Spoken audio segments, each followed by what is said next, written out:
ओम श्री गणेशाय नमः। जय श्री कृष्णा। आप सभी का स्वागत है हमारे अविरल भागवत भक्ति कथा में। आज हम पढ़ेंगे श्रीमद् भागवत महापुराण के चतुर्थ स्कंद के 7वें अध्याय के भावार्थों को, जिसमें महाराज पृथु का पृथ्वी पर कुपित होना और पृथ्वी के द्वारा उनकी स्तुति करना। श्री मैत्रेय जी कहते हैं, इस प्रकार जब बंदी जन ने महाराज पृथु के गुण और कर्मों का बखान करके उनकी प्रशंसा की, तब उन्होंने भी उनकी बड़ाई करके तथा उन्हें मनचाही वस्तुएं देकर संतुष्ट किया। उन्होंने ब्रह्मनादि चारों वर्णों, सेवकों, मंत्रियों, पुरोहितों, पुरवासियों, देशवासियों, भिन्न भिन्न व्यवसायियों तथा अनन्य अज्ञानुवर्तियों का भी सत्कार किया। विदुर जी ने पूछा, ब्राह्मण, पृथ्वी तो अनेक रूप धारण कर सकती है, उसने गौ का रूप ही क्यों धारण किया? और जब महाराज पृथु ने उसे दूहा, तब बछड़ा कौन बना और दूहने का पात्र क्या हुआ? पृथ्वी देवी तो पहले स्वभाव से ही ऊंची नीची थी, उसे उन्होंने समतल किस प्रकार किया? और इंद्र उनके यज्ञ संबंधी घोड़े को क्यों हर ले गए? ब्रह्म ज्ञानियों में श्रेष्ठ भगवान सनत कुमार जी से ज्ञान और विज्ञान प्राप्त करके वे राजर्षि किस गति को प्राप्त हुए? पृथु रूप से सर्वेश्वर भगवान श्री कृष्ण ने ही अवतार ग्रहण किया। अतः पुण्य कीर्ति श्री हरि के उस पृथु अवतार से संबंध रखने वाले जो और भी पवित्र चरित्र हो, वे सभी आप मुझसे कहिए। मैं आपका और श्री कृष्णचंद्र का बड़ा अनुरक्त भक्त हूँ।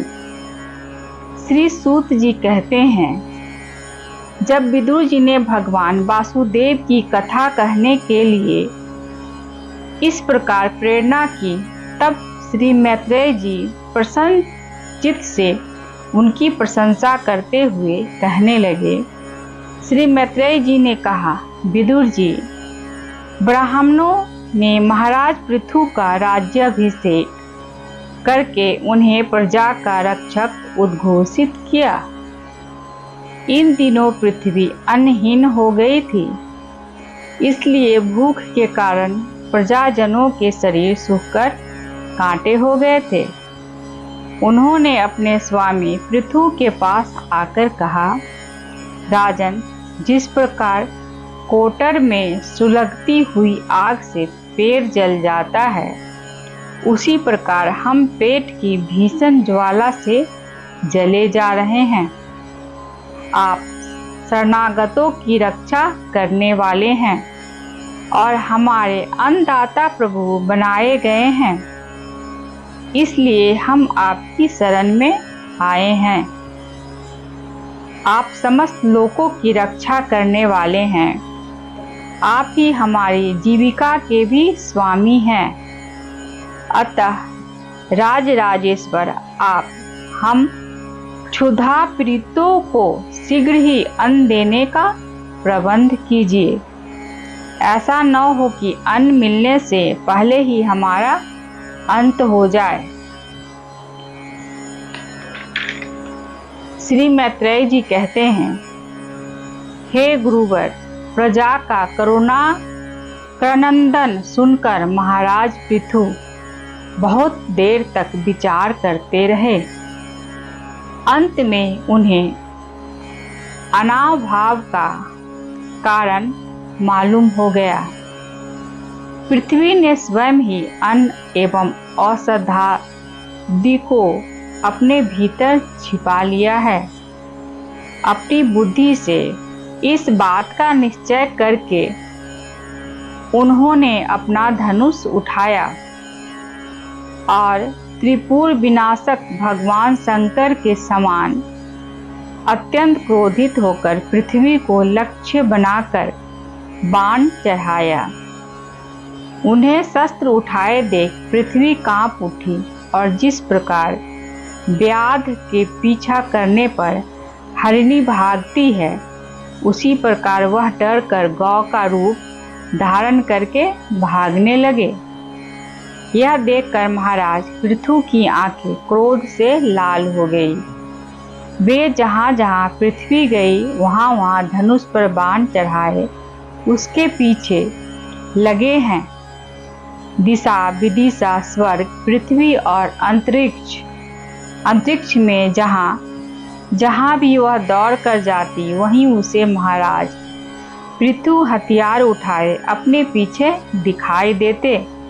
जिस प्रकार मनुष्य को मृत्यु से कोई नहीं बचा सकता, उसी प्रकार उसे त्रिलोकी में बेन पुत्र पृथु से बचाने वाला कोई भी न मिला।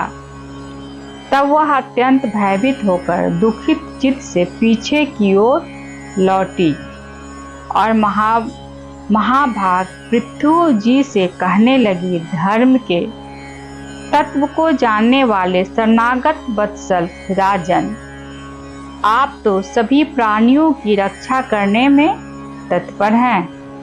आप मेरी भी रक्षा कीजिए।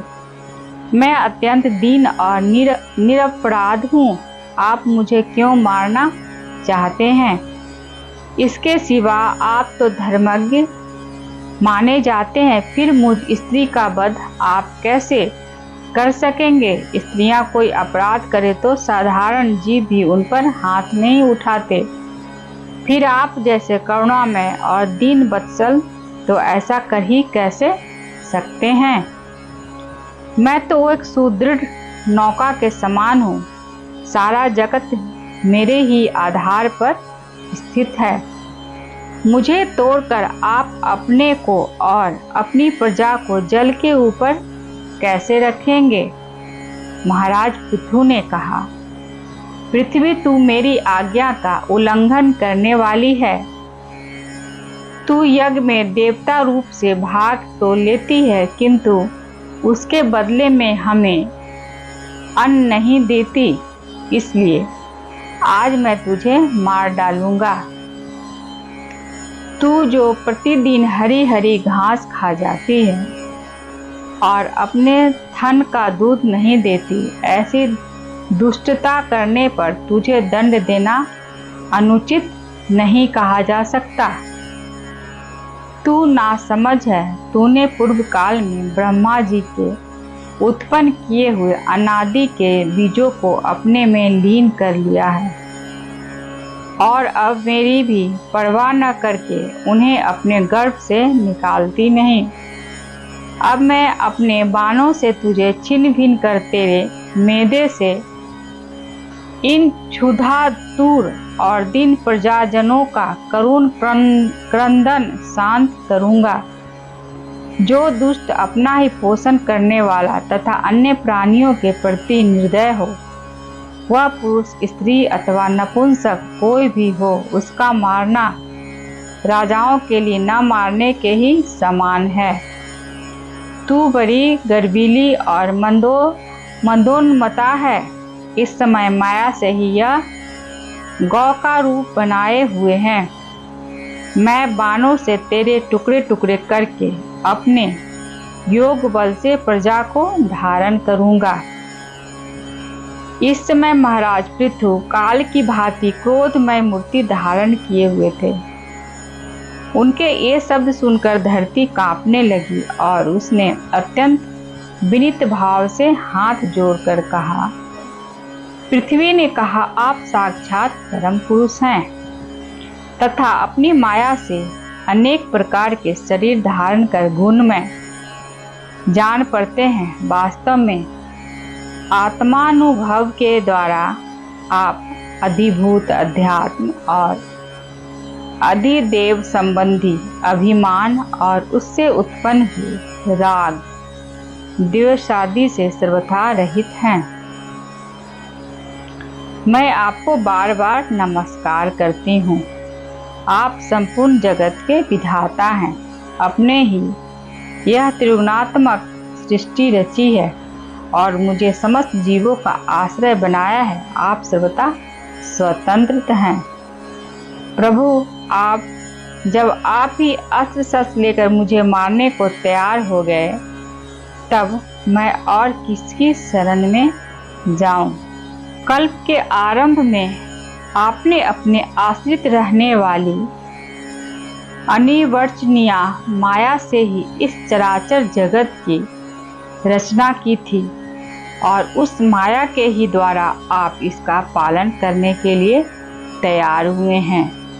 आप धर्मपरायण हैं, फिर भी मुझ गौरूप धारिणी को किस प्रकार मारना चाहते हैं? आप एक होकर भी मायावश अनेक रूप जान पड़ते हैं तथा आपने स्वयं ब्रह्मा को रचकर उनसे विश्व की रचना कराई। आप साक्षात सर्वेश्वर हैं। आपकी लीलाओं को अजितेंद्रिय लोग कैसे जान सकते हैं? उनकी बुद्धि तो आपकी दुर्जय माया से विक्षिप्त हो रही है। आप ही पंचभूत इंद्रिय, उनके अधिष्ठात्री देवता, बुद्धि और अहंकार रूप अपनी शक्तियों के द्वारा क्रमशः जगत की उत्पत्ति, स्थिति और संहार करते हैं। भिन्न भिन्न कार्यों के लिए समय समय पर आपकी शक्तियों का आविर्भाव तिरोभाव हुआ करता है। आप साक्षात परम पुरुष और जगद्धाता हैं। आपको मेरा नमस्कार है। अजन्मा प्रभु, आप ही अपने रचे हुए भूत, इंद्रिय और अंतःकरण रूप जगत की स्थिति के लिए आदि वराह रूप होकर मुझे रसातल से जल के बाहर लाए थे। इस प्रकार एक बार तो मेरा उद्धार करके आपने धराधर नाम पाया था। आज वही आप वीर मूर्ति से जल के ऊपर नौका के समान स्थित मेरे ही आश्रय रहने वाली प्रजा की रक्षा करने के लिए अभिप्राय से पैने पैने बाण चढ़ाकर दूध न देने के अपराध में मुझे मारना चाहते हैं। इस त्रिगुणात्मक सृष्टि की रचना करने वाली आपकी माया से मेरे जैसे साधारण जीवों के चित्त मोहग्रस्त हो रहे हैं। मुझ जैसे लोग तो आपके भक्तों की लीलाओं का भी आशय नहीं समझ सकते। फिर आपकी किसी क्रिया का उद्देश्य न समझे तो इसमें आश्चर्य ही क्या है। अतः जो इंद्रिय संयम आदि के द्वारा विरोचित यज्ञ का विस्तार करते हैं, ऐसे आपके भक्तों को भी नमस्कार है। आज मैंने श्रीमद् भागवत महापुराण के चतुर्थ स्कंद के 7वें अध्याय के भावार्थों को पढ़ी हूँ। यदि मेरे से कोई त्रुटि हुई होगी तो मुझे क्षमा करेंगे। जय श्री कृष्ण।